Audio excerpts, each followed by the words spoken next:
Hi! Halika't samahan mo ako sa mini vlog kong ito. A day in my life as a field study student.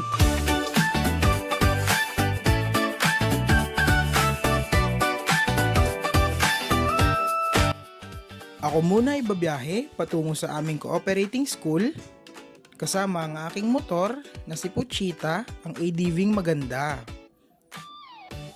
Banayad lamang at swabe ang biyahe para safe makarating sa paroroonan.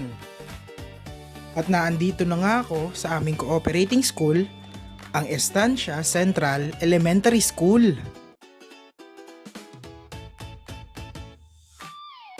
Naandito na nga rin pala ang aking mga kaklase na kasama kong i-deploy ngayong umaga. Ang Estancia Central Elementary School ang pinakamalaki at isa sa pinakamagandang paaralan dito sa Estancia, Iloilo. Ang paaralang ito ay tunay na nagbibigay ng dekalidad at inklusibong edukasyon sa mga kabataan. At maya-maya pa nga'y nag-umpisa na ang aming orientation. Pinamunuan ito ni Sir Nolly at ni Sir Jonathan.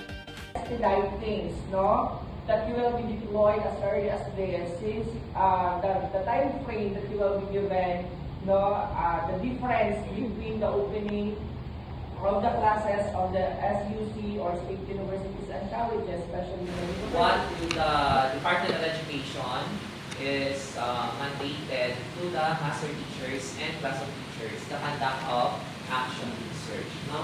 Dito tinalakay ang mga alituntunin na dapat naming sundin bilang isang field study student. At dito din ibinigay sa amin ang aming designated resource teacher. At pagkatapos ng orientation, agad kaming tumungo ng aking grupo sa silid-aralan ng aming resource teacher na si Sir Jonathan.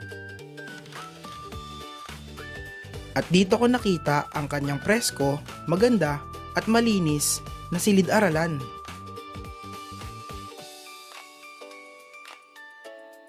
At hanggang dito lamang po muna.